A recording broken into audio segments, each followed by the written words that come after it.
Dalam hidup yang serba cepat dan penuh distraksi, Banyak dari kita terjebak dalam rutinitas. tanpa pernah benar-benar bertanya, Siapa diri kita sebenarnya?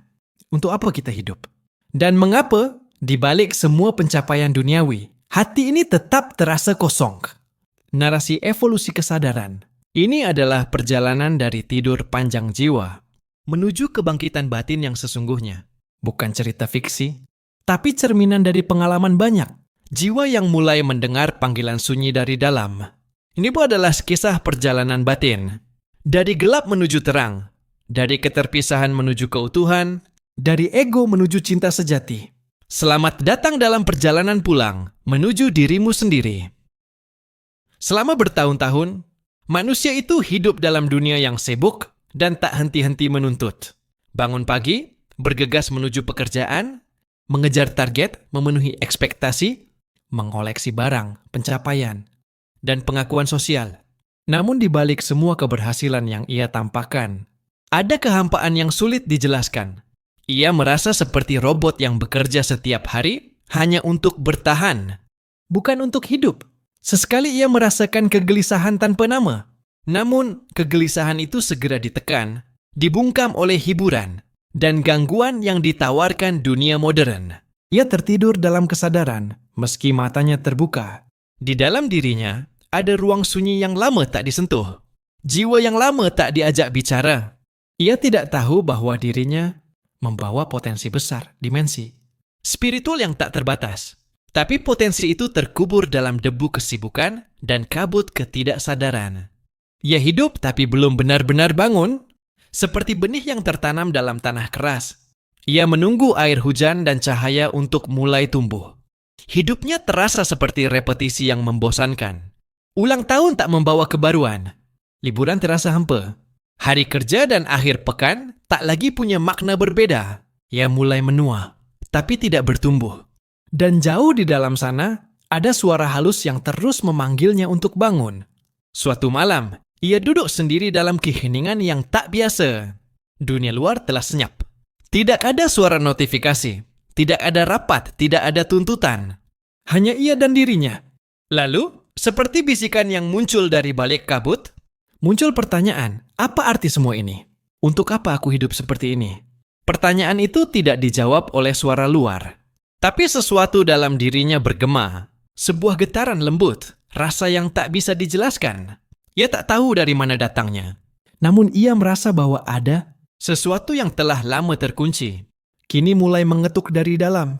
Itu bukan kegelisahan biasa. Itu adalah panggilan. Panggilan dari kesadaran yang selama ini tertidur. Sejak malam itu, ia tak bisa lagi hidup seperti sebelumnya.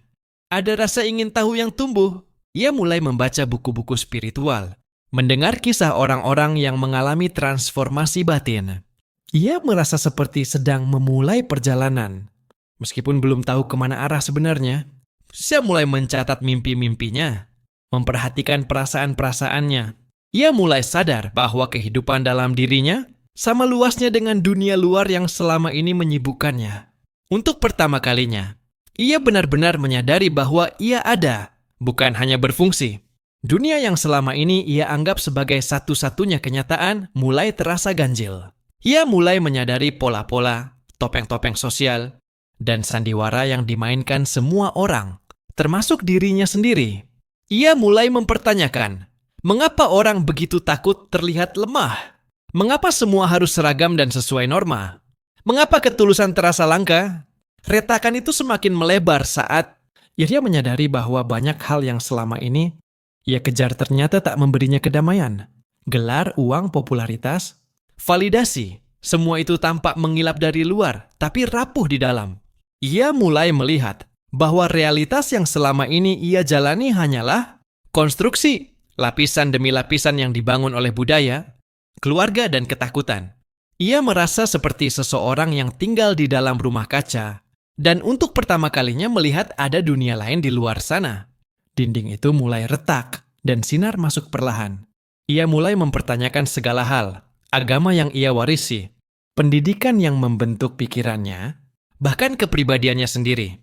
Ia mulai merasakan bahwa kebenaran sejati tidak bisa diwariskan begitu saja, harus ditemukan sendiri. Ketika ia memutuskan untuk masuk lebih dalam ke dalam dirinya, ia tidak langsung menemukan cahaya.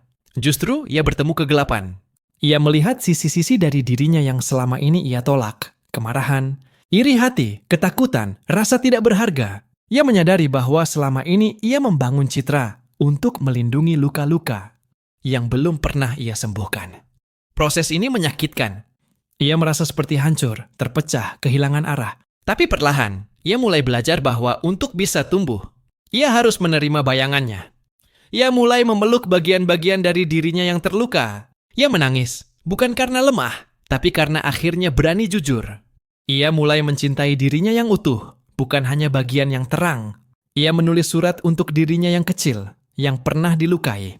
Ia meminta maaf dan berjanji akan menjadi orang dewasa yang hadir. Ia melihat kembali peristiwa-peristiwa hidupnya. Bukan dengan amarah, tapi dengan mata kasih. Dari rasa sakit itu tumbuh pengertian. Dan dari pengertian tumbuh cinta. Ia mulai mengurangi distraksi, menonaktifkan notifikasi, mengurangi konsumsi media. Ia memilih untuk duduk dalam diam, dalam keheningan, dalam kekosongan yang dulu ia takuti. Awalnya sulit. Pikirannya liar. Ketakutan-ketakutan lama muncul. Tapi ia bertahan. Hari demi hari, ia mulai menikmati keheningan. Di sana, di ruang yang hening itu, muncul jawaban-jawaban yang selama ini tak ia temukan di luar. Bukan dalam bentuk kata-kata, tapi dalam bentuk pemahaman yang muncul tiba-tiba. Ia mulai merasakan kehadiran, kesadaran yang luas dan damai. Ia menyadari bahwa di balik segala pikiran dan emosi, ada bagian dalam dirinya yang tak tergoyahkan. Sebuah pusat kedamaian yang selalu ada, tapi sering terabaikan. Ia mulai menjalani ritual harian. Bangun pagi sebelum matahari terbit. Duduk dalam diam, menyatu dengan napas.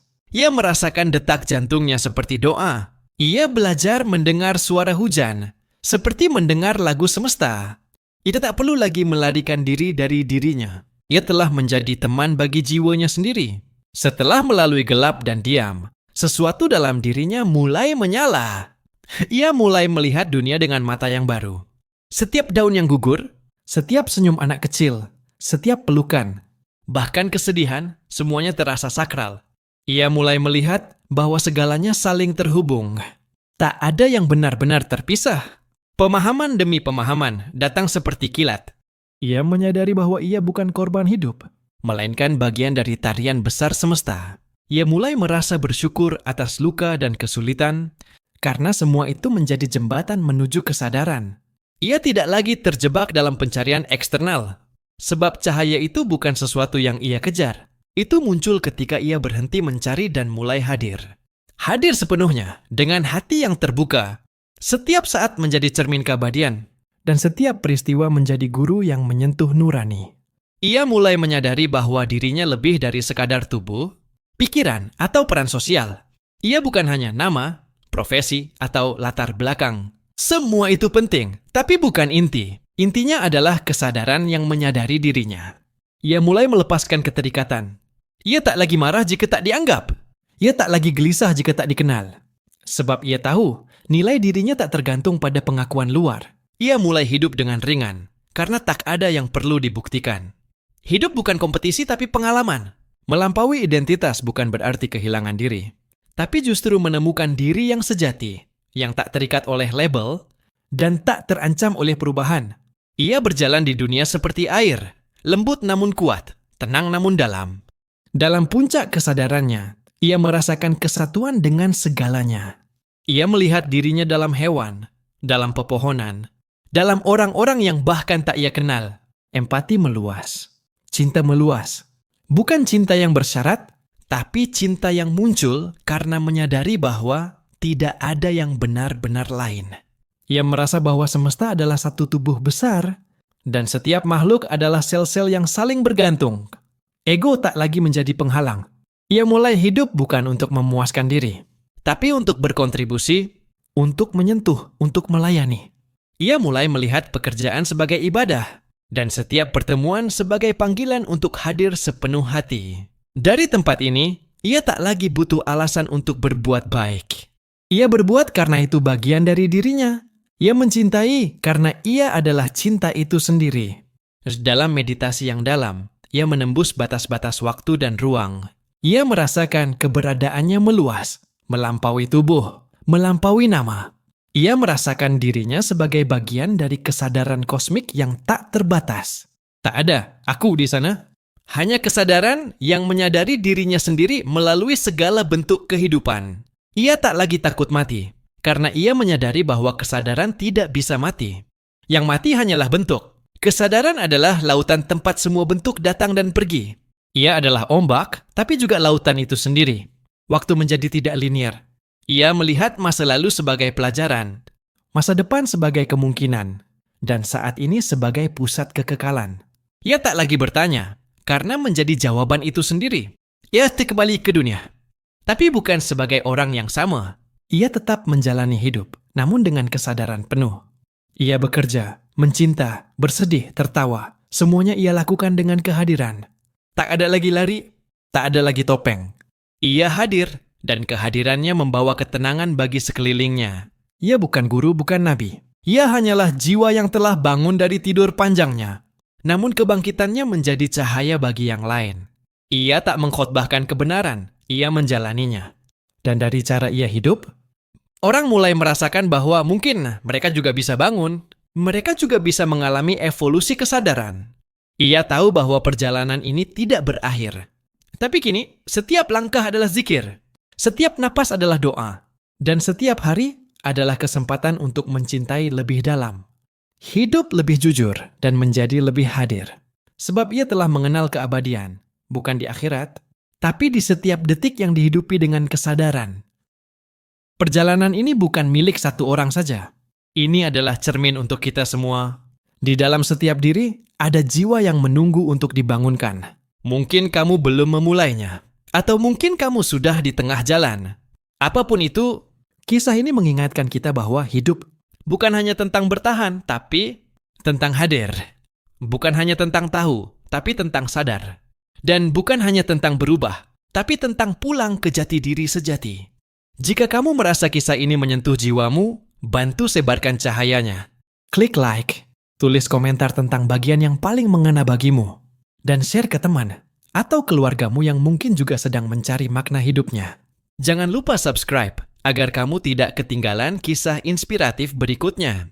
Terima kasih telah hadir dalam perjalanan ini.